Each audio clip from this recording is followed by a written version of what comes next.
So good afternoon, everyone, and thank you for joining us on our webinar for this month on creating tribal conservation districts.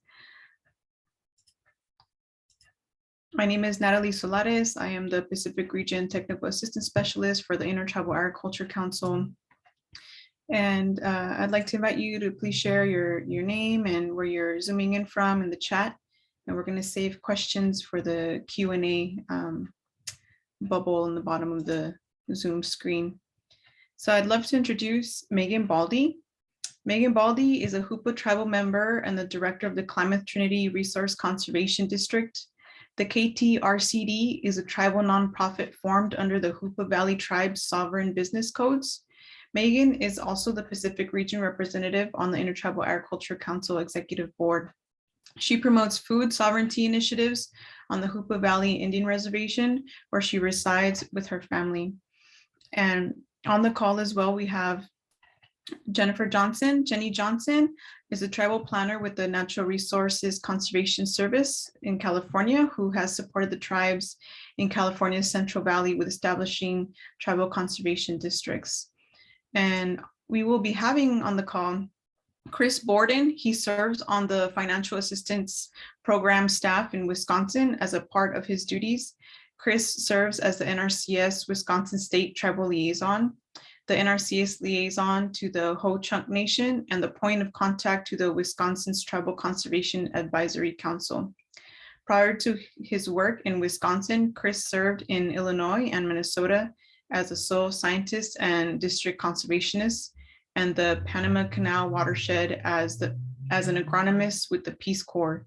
His office is in Taylor County, land once shared between Ojibwe and Ho-Chunk people. And I would like to pass it on to Megan. Thank you. Good afternoon, everybody. Nice to have you guys all here today, and I appreciate everybody that's in attendance. And thank you, Natalie, for the introduction. As she said, I am the Resource Conservation District Coordinator. We are a tribal nonprofit formed underneath the Hoopa Valley Tribe's sovereign business codes. I also reside in Hoopa, and a lot of the initiatives that our program works in is food sovereignty. So I'm going to start sharing my screen and share my presentation with you all. Oh, it says only the host can share. If somebody could make me a co-host. Oh, here we go. Thank you.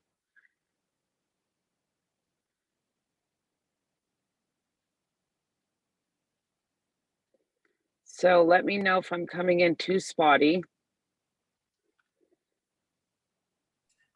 It looks good. Okay. The Klamath Trinity Resource Conservation District was the first tribal conservation district in California, and we currently are the only active conservation district. There are 2 conservation districts looking to come on board, and we're hoping to support them and getting their status recognized and working with them to establish a lot of their visions with their communities. Tribal Conservation District, the Klamath Trinity Resource Conservation District was established in 2007 as a tribal nonprofit established under the Hoopa Valley Tribe's Constitution. In 1998, the business codes were developed. This is where the Klamath Trinity Resource Conservation District gets the ability to operate as a nonprofit under Title 54, which is our nonprofit code.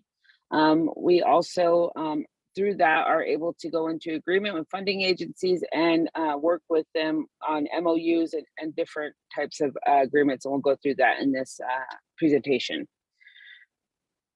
If you're looking to start a tribal nonprofit or a tribal TCD in the matter that we are kind of formed, first thing would be like going back to your tribe and making sure that they have a self-governance department or there's a self-governance code. Tribal sovereignty, making sure that your tribe is sovereign. And, since the Indian Self-Determination Act, Hoopa was one of the first, there was 4 at the time, and then there was 5 tribes that were a part of that Self-Determination Act. So making sure that your tribe's a part of that or has tribal sovereignty codes and laws enforced in your community is important to start. We got a board with local control. So all of our board members are either tribal members from Hupa, Yurok, and Karuk, and they're all from Hupa community or in the surrounding areas, so that there's that local control. All of our board members are volunteer board. I feed them, so that's a way I get to entice them to come to meetings. But other than that, they just really believe in what the RCD is doing, and they want to be involved in the progress that we're making.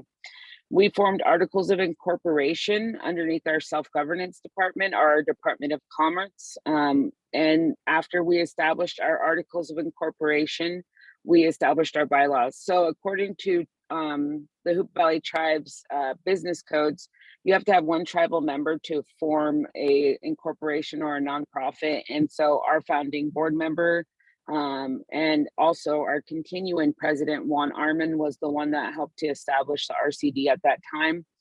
They got together with a couple other people and established bylaws during 2007. This is before I came on. And those bylaws basically lay out the way that the RCD will operate and a lot of the things that the board is responsible for and whatnot. We established MOUs with required agencies. So we got an MOU with USDA, and that recognized us as a tribal conservation district. We also have an MOU with our tribal council, which actually creates an autonomy for the RCD. So we're a standalone nonprofit. That means that we can sue and be sued underneath the Title 54. And this MOU also gives us that autonomy from underneath the tribal council. And everything that we do is underneath our board of local people and the board of the tribal people that we have cities in place. We, in the beginning, developed a 5-year plan, and that 5-year plan had our short-term goals, our long-term goals and objectives, and how we were going to proceed for the next 5 year. Currently, we're in our third 5-year plan. So we're going to get ready to finish out our third 5-year plan, and then we'll be going into a fourth 5-year plan. So, that strategic planning is very important, especially when you're starting up these TCDs, because you want to have a goal in mind. It could be like you guys have a lot of acreage of land and that you want to manage that land, and those goals should be reflective of that vision. For us, a lot of the goals, for the vision of people back in the vision of the board back in 2007 has changed a little bit, but not a lot in the direction that we're going. After you get all these things in place and your articles of incorporation are established, we went after and went seeking funding. We worked with NRCS for cooperative agreements, and we looked for grants and stuff that would fit the vision of the KTRCD. Through these partnerships with NRCS, we are able to provide technical assistance. What that means is we are able to actually go to tribal producers' properties and listen to the vision of their land, kind of start to jot down conservation plans that they might want to start up. But also we are able to go and let them know beforehand that we're going to have NRCS staff come on site and help them with their conservation planning, and hopefully that will build into them being able to get an EQIP grant. So this cooperative agreement that we have allows us to kind of be the front person, or the person that the tribal producer sees in the beginning, which is very beneficial for our community. Not only am I a Hoopa tribal member, I also am a tribal producer. And so I can relate to a lot of our tribal producers and go to them at first, because it is scary. There's a stigma when we talk about federal agencies showing up to your land. There's a historical trauma there when it comes to Native producers, is that having the federal government come in and do things on your property is a little bit scary. And so we go there and we're able to talk to them and let them know that there's resources available for them to complete the vision of their land. We're also able to, through this cooperative agreement, have partnerships with not only NRCS, but IAC to hire interns. These interns are really amazing opportunities, because they not only get to, a lot of them are youth, some of them are high school and some of them college, but they get to get kind of a threefold, you know, experience. They get to get experience with working with us, a tribal nonprofit. They get to work with like a national size nonprofit, which is Intertribal Agriculture Council. And they also get to work with a federal agency, which is NRCS. And, you know, they're taking through kind of the steps of each one of these positions and each one of these jobs. And, you know, it's super beneficial for them. And they want to choose either or career path, you know, if they want to continue and work for NRCS. You know, there's opportunities there through internships that they can do in college. They have pathways programs. If they want to continue to work in IEC, like I know a lot of kids that have went through internships and have become IEC employees. At least David on the call, she was a youth that came to, you know, a lot of the youth events, and you know, IEC has her in, or is she with, you're with IEC, right, Elise, or are you with Native American Ag Fund? I'm with the IAC. Yep. And so she was one of the youth, and that's where I met her at a lot of these conferences and interns. So she was grafted into the Intertribal Agriculture Council. And then, you know, the RCD, we've actually had, you know, one of our kids that worked for the RCD for a long time. And, you know, these are great opportunities for our youth, and not only to get the experience, but to kind of choose and have an eye open on what type of career paths that are available for them, especially in food. With that, you know, with these partnerships, we get to do amazing events and amazing things with the RCD. One of my biggest joys is our Pacific Regional Summit in 2018. We were able to go to Hawaii. I know my job is tough, but you know, I had to travel to Hawaii, but it was amazing. But we got to meet with kids over there, and we got to take 3 of our youth from this area. And what was really neat about that is they got to learn from the Native Hawaiians about their food system, their ecosystem, you know, the ocean, and just different things. And also like the commercial ag that's going on on the island. And then also, you know, share with what the type of ag that they have in their communities. We also invited them pre-COVID to a regional summit in our area. During this time, we had kids from California, Nevada, and Hawaii attend a week-long event. And we went from Bear River to Smith River to Klamath to Hoopa, and it was an amazing event. I met a lot of amazing young kids on this event, and we just had a great time. And it was, you know, right before COVID, but we were also having our dances at that time. And so the kids got to go down to the dances and watch them. And it was really powerful. You know, one of our dance leaders had said that we are fix the world people, and that these kids being there at the time was very significant because they were from different parts of, you know, the nation. And so it was a great event, and we really enjoyed each other. We got to, like I said, go to these different areas and share with one another.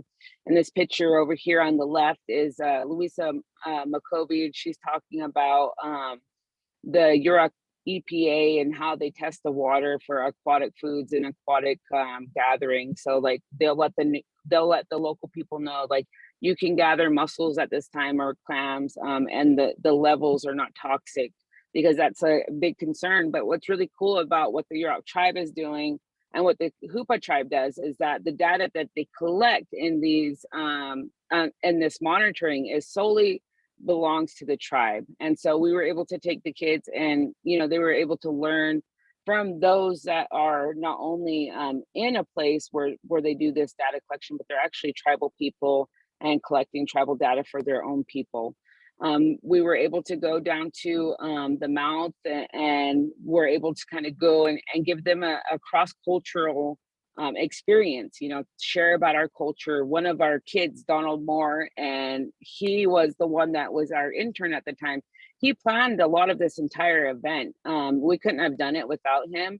He has amazing connections within our communities, and he was able to, you know, walk the kids through a lot of the things that are culturally relevant to him as a Yurok person, and you know, in his community. And that sharing was really great. And so he's up on the upper right corner in the black shirt with his foot on a rock. And then below we got Robert, who is from Hoopla too as well, walking the kids through the community garden and teaching them about the stuff that we have going on in Hoopla in our community garden, and just being able to share a lot of the foods that we are able to cultivate and grow in our community. What was really eye-opening during this time is that we did go to Pottawat Community Garden, and we had the kids from Hawaii, and we were picking strawberries, and they were like, is there somewhere we can rinse our strawberries off? And I was like, well, are you trying to get the dirt off of them because they're pretty clean? And they said, no, we're trying to get the pesticides off of them because that, you got to rinse that stuff. And I said, oh, these are organic food, you could just eat it right off the vine if you want to. But it really was eye-opening on how, blessed that we are. And they said that the majority of their food is shipped in on ships and shipping containers. And so that was really eye-opening on how blessed we truly are to be able to just go eat fruit right off of the, right off of the plant. Also, we work in just different areas. I'm just kind of going through a lot of this stuff so you guys can see, this is kind of what our vision and our goals have been going through with our planning and working within our community, because that's the biggest thing that we want to do is we want to help our people, help our community, and help our youth especially. So we get to work on different projects, and one of my favorite projects is working with the Hoopla culture class and the Yurok cultural class at the high school. We finally just got an economics room back, and so we get to go in there and teach the kids how to cook and fillet salmon, and we gathered huckleberries and taught them how to make jam there. And what was really neat about these activities is we have two different teachers. We have a teacher from Yurok and we have a teacher from Hoopla, and all the while we're going through these events, they're teaching them the Hoopla language and proper respect to the plants or the animals that we're dealing with, how to offer up prayer when you gather, and it was a great collaboration. It's a collaboration we continue to do. So this year we actually did a bunch of salmon canning already and taught kids how to fillet salmon properly and how to can it properly. We got two different pictures on the top area, but one is COVID and one's pre-COVID. And you can see, we're in the classroom getting the kids hands on with the food, and they're connecting with that food that they're making. We get to work with a bunch of kids all the time. We always have, work to do. I'm a master food preserver. I got my certificate through the UC Cooperative Extension Program. Another one of our staff member is a master food preserver. So a lot of the stuff that we do revolves around food preservation classes. And so this is one of the Yuroks interning last summer, and they actually went and gathered the berries that they made jam out of. So we're teaching them how to not only gather it, but how to preserve that food that they're gathering. During COVID, we all went into this different type of mode, right? We went into basically isolation. We went into Zoom calls like we're doing today, and doing a lot of virtual classes. So we did a bunch of virtual canning classes that we hosted online just to continue to keep the ball rolling with the projects that we have underway. We are also able to, and fortunate to get a COVID-19 grant through the Native American Ag Fund. And that grant actually was to help promote food sovereignty and food security, because many of you guys know, and your own communities have seen bare shelves during this time, and food insecurity during this time. And I think it was really highlighted in our community and across the nation on how vulnerable our food system is.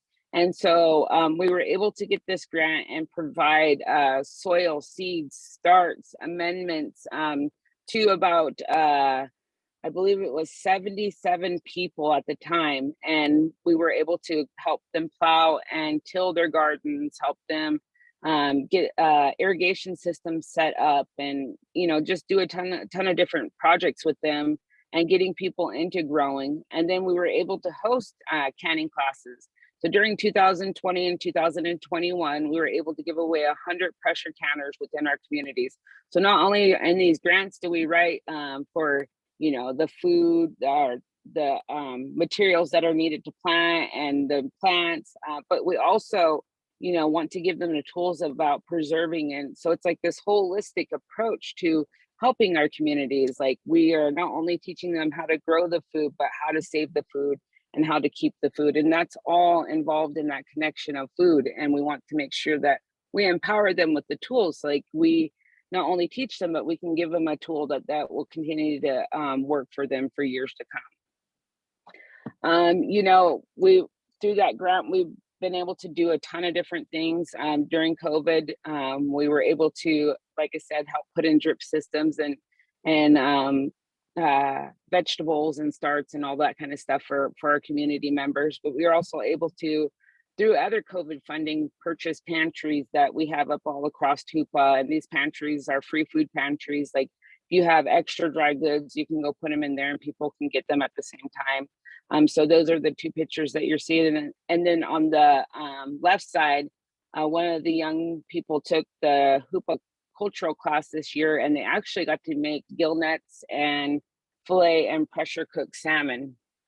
And that was part of the Native American Ag Fund and First Nations grant that we got. We were able to provide 30 tribal youth with gill nets. We're still finishing up the last part of the year and getting I think we've already put out about 33 gill nets, but we still have enough material to do a couple more classes. What this project has done is actually gets a tribal fisherman to come out and teach young men and women how to properly hang nets on the cork line and lead line and how to mend them. But we also not only just did the hanging and the learning how to do the nets, we also taught them about proper river etiquette. You can't just go. In our community, we have people that have had fishing holes for generation upon generation. And you can't just go to somebody's fishing hole and put your net in. You really have to go to your family and your elders, and you have to make sure that that it's okay for you to set your net in there in that hole, and making sure that you do the proper protocols and asking, and not just throwing your net in anywhere.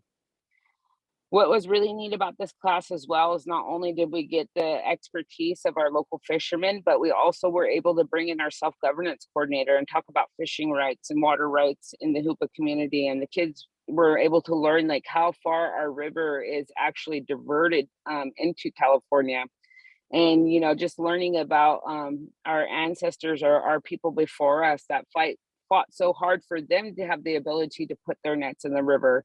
And one quote that really stuck out during this time, what Danny said, is that sovereignty means nothing unless you use it. And so putting your nets in the river is an exertion of your sovereign rights.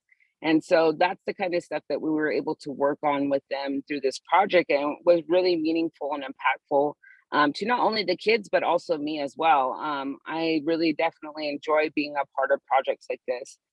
Our community garden, we were actually able to be a part of a vision that has happened for years before I came on, by Elsie Rickliff and Dr. Rickliff. They Elsie was our first Hoopa woman tribal chairwoman. And then Dr. Rickliff, he was one of the doctors that had been in our community for decades. And their vision was to get a community garden up and going. And so the RCD was instrumental in working with Kamal Medical Center and getting that up and going. So Kamal was the one who initially started the groundwork and infrastructure of our community garden. And, we now take care of that community garden.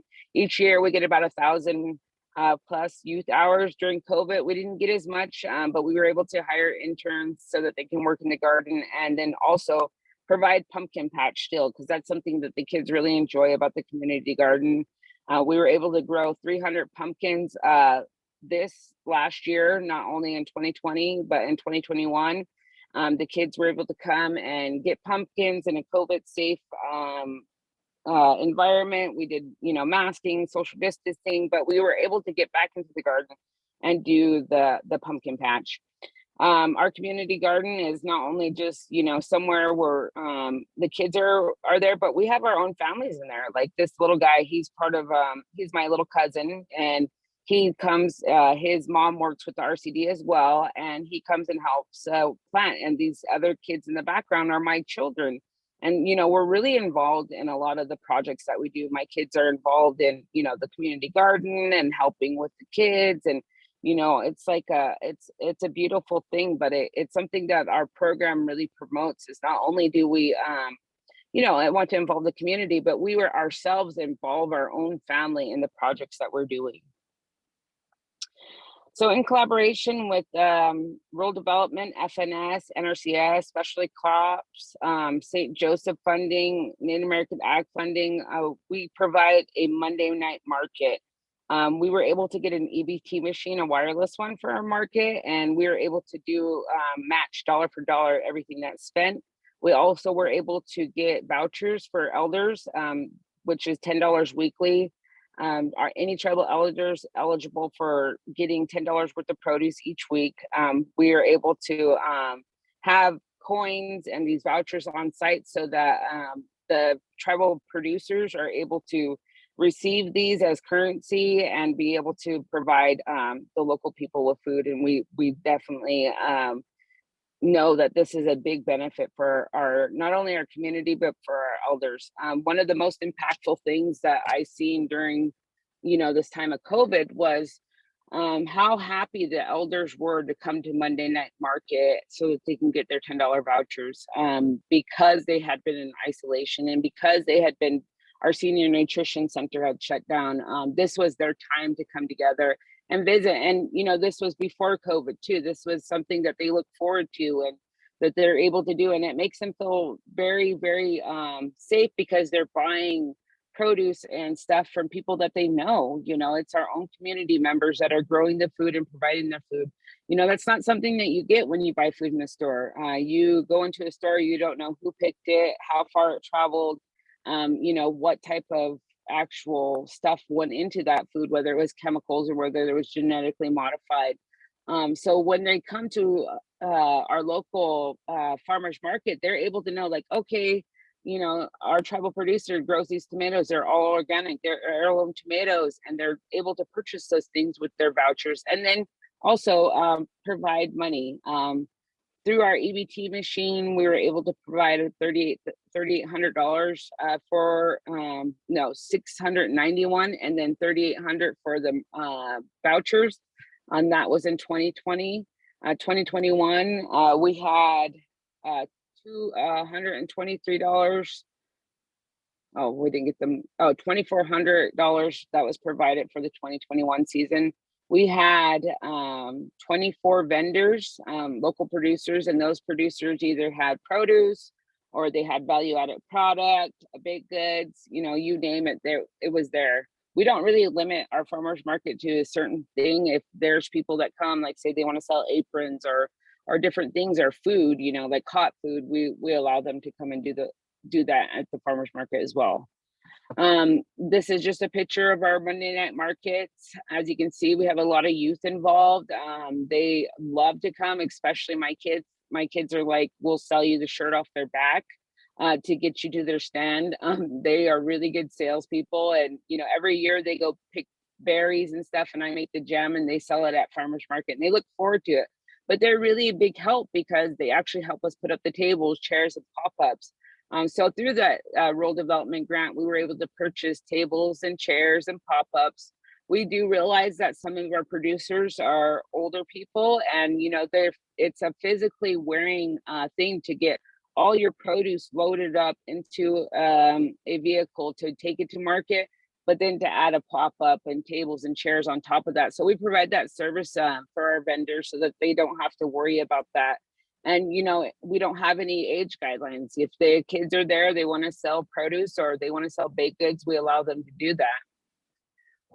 Last year, we held our first Blackberry Festival. It was a huge hit. We were able to have the Blackberry Pie contest. We were able to have a bunch of vendors that did amazing things with blackberries, which was cool because they even had blackberry syrup chicken. And I was like, oh, I don't know if that'll be good. It was delicious. And we had blackberry cotton candy, blackberry lemonade. People got creative for this festival and it was really nicely attended. Even though, we were going through COVID and, the people in the community, they want to have it again and again and again because it was so fun and it was so successful. We also are part of the Trading Post. It's a multi-purpose building. It's something that we worked on with the Hoopa Valley Tribe and the Self-Governance Department. Mainly the Self-Governance Department took a lot of the whole workload on building it. But at this multi-purpose building, we have different types of markets. So not only just farmers markets, but flea market type things where people can come and set up if you have jewelry, if you have baked goods, produce, whatever. It's like an all around market, and it's for local people. And we want to promote self-sufficiency. So those that are like not able to work because maybe, some stay-at-home moms or just different, aspects of life that prevents them from, working in a 9-to-5 job. Well, they can take their stuff that they're making and be able to sell at this market. And last year, I believe, before December, during the winter season, we were able to track the funding that went through these vendors, and it was something like $63,000 in the last 2 months of 2021 that these vendors were able to make. Not only do we have that space available for these vendors, but we also have a little butcher unit. So in our butcher unit, we're able to butcher up local meat. So far, there's been about a dozen pigs that we've butchered in there. Me personally, that I've butchered for my family.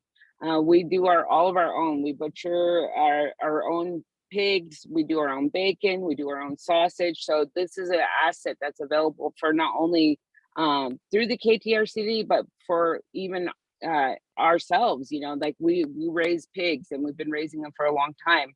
I have 6 kids, so they're a lot to feed, and they love pork. And so this is a perfect thing to have for our community. We're working right now through the Self-Governance Department and through the new position that I'm working on. So I wear many hats. I'm the Consumer Safety Officer of the Hoopa Valley Tribe. And we're working to get this unit certified so that local people can put local meat into our own stores. It's not only just to get outside of the reservation, but into our own stores. And so, we're looking towards that direction in the very near future to get this meat into stores, and then also, if not stores, then selling halves and shares of meat that producers can have, whether it's a beef or whether it's a pork or goat or wild game. At the moment, we just got done butchering an entire beef in there. That beef hung for like 2 weeks, and it was really a cool experience because I've always been a part of the butchering of a pork, but I've never been a part of the butchering of a beef, and so I got to be a part of that experience. And working with a tribal producer that had a beef that he had raised ethically, and just put a lot of heart and soul into that animal, and you could really just like taste it in the meat. Those traditional values that we hold when it comes to life. We see life and we're like, we don't take it half-heartedly, and so we teach that to our kids. And just getting to see that also, not only just through our family but other people as well. Like I talked about, was the pantries. We were able to get these pantries installed all around the valley. They are full of non-perishable items. If you have extra items, you can go put them in these pantries.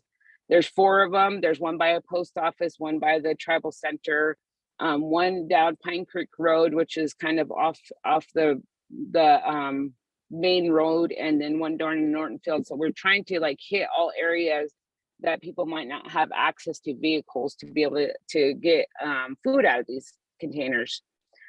And that is it. Let me stop sharing my screen and go back to you guys.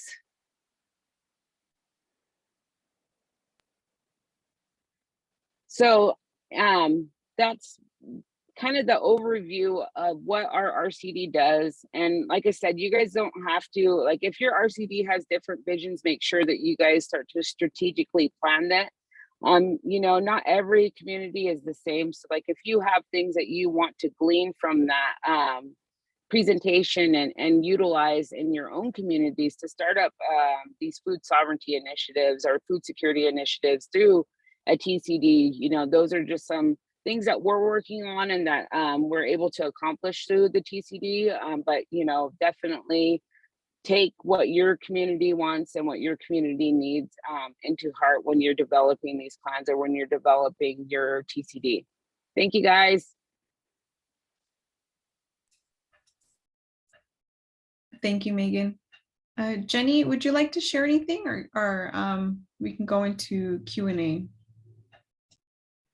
Go ahead and go into Q&A and I'll answer any questions. It looks like may have dropped off for some reason accidentally. So Okay, so if anybody has any questions, feel free to put it in the Q&A section or also even in the chat. And as we wait for some questions, I was wondering, Megan, how long did it take to form that MOU with NRCS, and what did it take? You're on mute. So I wasn't around during that time, but I think it didn't take very long. I think it just took some meetings with Edward Burton at the time, who was the NRCS. I think he was the Red Bluff or Region 5 representative. And once they got it to, they worked out the MOU together, then it went into the play. But I don't think it took very long. I think within the last I would say probably about a 6 month to a year timeline that it first started out. I wasn't involved during that time, but I just know that it NRCS was really, really helpful and beneficial in getting that up and going. And they were a great asset to get the MOU going with USDA. Thank you. And how many people do you currently employ in KTRCD? At the moment, there's 4 of us. We have myself, which is the district coordinator. We have a bookkeeper. We have a youth project outreach coordinator and a project outreach coordinator at the moment. So we have had 5 people at one point. But yeah, we have a good amount of people for a nonprofit anyway. Thank you. I see we're also live on Facebook, and I see there's a question. I filed the state application, now working on the IRS form and the fee to file the application. How long did it take you to form the nonprofit and begin generating revenue for the nonprofit? Like I said, I believe it was somewhat in a year. I know that it is a little bit different on how we formed it, because we did get an articles of incorporation through the Hoopa Valley tribe, so it wasn't through the state. And once we got that articles of incorporation, we applied for an EIN number and a DUNS number through sam.gov. And once we got that EIN number and DUNS number, as a instrumentality of the tribe or a tribal nonprofit, we were able to get up and going. But I would say it was about 6 months to a year. My predecessor, Roby Cook, she was really instrumental in getting the groundwork of all of that done. She knew exactly what to do and was able to get it done within a short amount of time. But like I said, we're available for open resources for anybody that wants to start that process. And a lot of the things that we have, like our articles of incorporation, our bylaws, I definitely would email to anybody that's interested, and needing a copy of that. So you don't have to really reinvent the wheel. You can have like a template as well as the MOU through USDA. Thank you. We have another question. What steps or resolutions do you need to take to create this program? We are brand new to this and looking for guidance on how to take the steps. And if you can please share your email. Okay, so I would say the strategic planning is important. Like I said, getting together, having that local board and having input from the community and trying to figure out like what are your guys' long-term goals and short-term goals? Like, what do you guys want to accomplish? So like if you want to do like food sovereignty initiatives and like you want maybe to get a community garden up and going, is there a piece of land in your community that your tribe or your tribal council could allow you guys to utilize and start to do things there? So just kind of like whatever the vision is, and starting to get that down on a plan, like, okay, it's going to take this long to get a community garden up and going, or these are things that we can get done in the next 6 months, you know, of planning. But having that strategic planning done is, I think, is crucial into basically starting up, and just kind of like hearing the voice of your community and what's the need. If there's a need for infrastructure, whether it's irrigation systems or whether it's equipment, you know, finding out what your community is in need of is important during this planning process. And then I can put my email in the chat. Great. There was another question. How soon were you applying and successfully awarded grants or contracts? I believe we got our first NRCS cooperative agreement in 2008. So it was just, you know, a few months down the road, but it was a technical assistance cooperative agreement, and we get this agreement yearly still, but we, you know, to provide technical assistance to tribal producers to help them seek EQIP funding. So it was within the first year that we were able to get that. Ever since I've been on, we've applied for multiple different grants. One of them being, you know, state grant, which was a specialty crop spot grant. We also get state funding through this Supplemental Nutrition Assistance Program, or SNAP, or food stamp program. And so we were able to apply from not only just federal organizations, but state ones as well. And so what we do with each and every grant, in the beginning, a lot of them don't understand the tribe's instrumentality and how they operate. So they don't understand that we're not a 501c3, that we're a tribal nonprofit. So I just have to like send them the information and educate them on tribal sovereignty. But once we get that educational process, you know, done, you know, we continue to file for those grants all the time and don't have any problem. One of the toughest things to do was to secure an EBT machine for our farmers market, and that was through FNS. But it really took like networking with key people, so I really encourage that, like networking with NRCS staff, networking with FNS staff, networking, going to Intertribal Agriculture Council annual meetings, because you can really meet a lot of people there, and that will be beneficial. Definitely not only for your, you know, you being able to get things done, but for your organization as well and your community.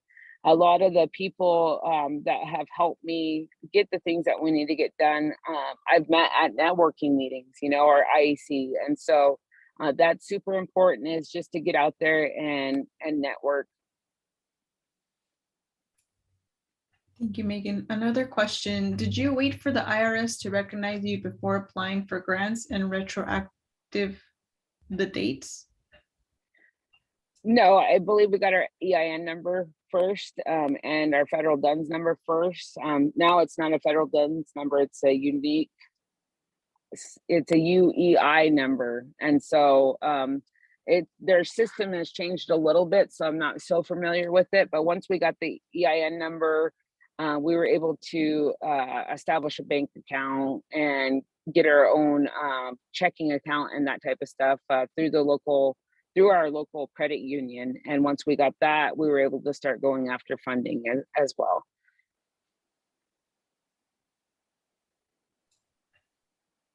Are there any other questions? There was a comment from the Facebook Live that I included in the chat for you, Megan. Okay. Let's see. Jenny, is there anything you would like to share on behalf of you know, your experience with NRCS as we wait for, oh, actually we have another question. Any way to get a template of guidelines that we need to do to start from the ground up? Yeah, so I like I said, I'm totally willing to share a lot of our like our 5-year plan and our articles of incorporation, our bylaws, our Title 54 nonprofit, all that stuff I can share. I put my email in the chat, so if you want to shoot me an email requesting those items, But I know that Jenny has a lot of foundational items for TCDs and how they started up, not only just in Hoopa, but in Picayune and North Fork. And so, you know, she could also speak to the process of how to start from the ground up. Yeah, I think the first thing, Megan, thank you for your presentation. You're always so inspirational with all the activities you guys have going on in the community. It was great. The thing I think with Megan's right is work internally and try and decide how you want to form your board if you have if you're going to form a tribal district, and work on with your resolution and communicating with tribal council. And in doing all of this, you know, it's a mutual agreement with USDA, because I mean there's so many agencies under US Department of Agriculture. It's allowing that closer partnership from Food Nutrition Service to Natural Resources Conservation Service or Farm Service Agency, all of them. So you're working with the Secretary of Agriculture.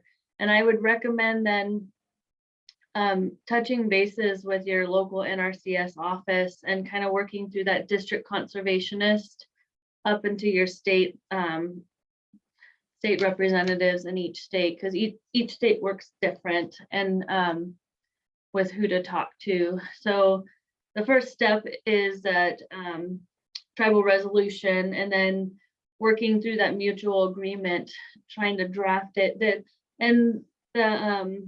There is a handbook, although it's a little outdated, but it does have some examples and templates of mutual agreements and resolutions and bylaws. With the Indian Nations Conservation Alliance, they have a website about what is a tribal conservation district. And so that's where I've gotten some of the templates, but I think too, it'd be extremely helpful to have an existing district template if you can get a handle on one. And then working with your bylaws and your articles of incorporation and all of that, which will come after there's an agreement with the US Department of Agriculture. And I mean, I think you can still function as a tribal district without that mutual agreement with the Department of Agriculture. You know, you function like in a capacity with getting the grants and internal, but that agreement with the Department of Agriculture, I think, is the venue to get far more resources and connection with financial in various aspects. So was there any specific questions? I was just gonna say, like with you know, with tribes too, you know, we are self-governing and self-regulating. So I know that USDA isn't gonna say like, oh, you didn't do this first to start your TCD. You, as long as you know your tribal law or your tribal government, you know, permits it to start up your own TCD, it started, you know, right? Because that's how it works. And USDA is just gonna come in and say, yes, we support you know, your tribe's sovereignty and the ability to start up this organization. So it definitely would be guidance from your tribe and your tribal government. Yeah, I think that, and yeah, I think in the ones that I've been working with, they are approved by Department of Agriculture, just the boards fell apart. So we're trying to pick back up and kind of look at what the, you know, the resources that are most important for the, you know, current situations and reforming boards. And I think, you know, another thing that maybe Megan brought up is, do you want to function as a part of your tribal council, or do you want to function as a member autonomous from the council, but with the council's approval, of course, because then you're a consistent board. So Megan has a vast amount of answers for some challenges and how to work around some of those. But I think touching base internally is the best thing to start. Yeah, and having the autonomy is really a great thing for the RCD. Not only, you know, are we able to go after grant funding without asking the council first, like, hey, can we go after this grant? And then we have to go back after we get the grant and say, hey, can we get the money from this grant? You know, that autonomy allows us to work a lot faster for tribal producers in our community and get the needs on the ground quicker. Not to say that our tribal government is, you know, incapable. That just sometimes it just takes time when you have an additional amount of governing over your program. And so just having that local board, local control, we can have a board meeting and be like, okay, we want to do this. And then we're able to do it without having to continue to, you know, work with the tribal government and getting the things and accessing the things that you've got done. And another thing is like, you know, having the ability to, you know, go into agreements like without having the indirect cost or the overhead that the tribal government might have is more appealing when you're going after grants as well. So like, you know, having that contract support or that indirect cost rate, a lot of the federal grants or a lot of the grants can't meet that thresholds. And so the RCD not having that threshold as a part of the granting process allows us to be able to qualify for more funding as well.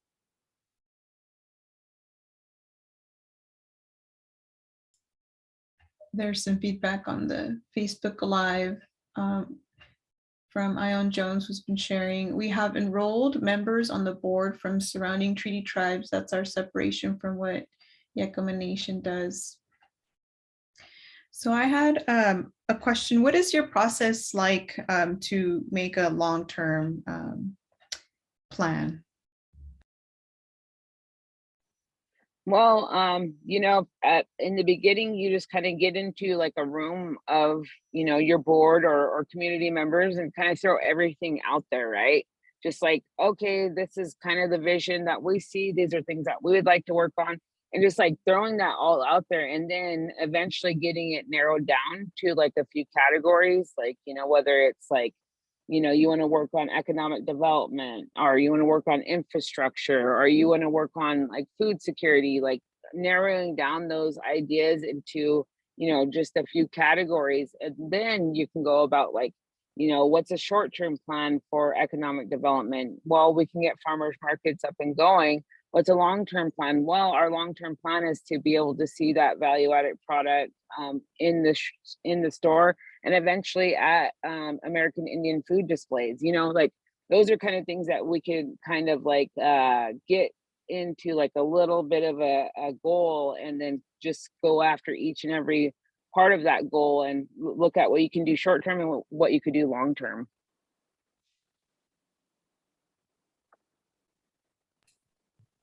Oh, wonderful. I don't see any other questions and we are wrapping up on time. I just want to thank you, Megan. You're such an inspiration and the work that you and your family does. And thank you for everyone for joining. Thank you guys. We appreciate it.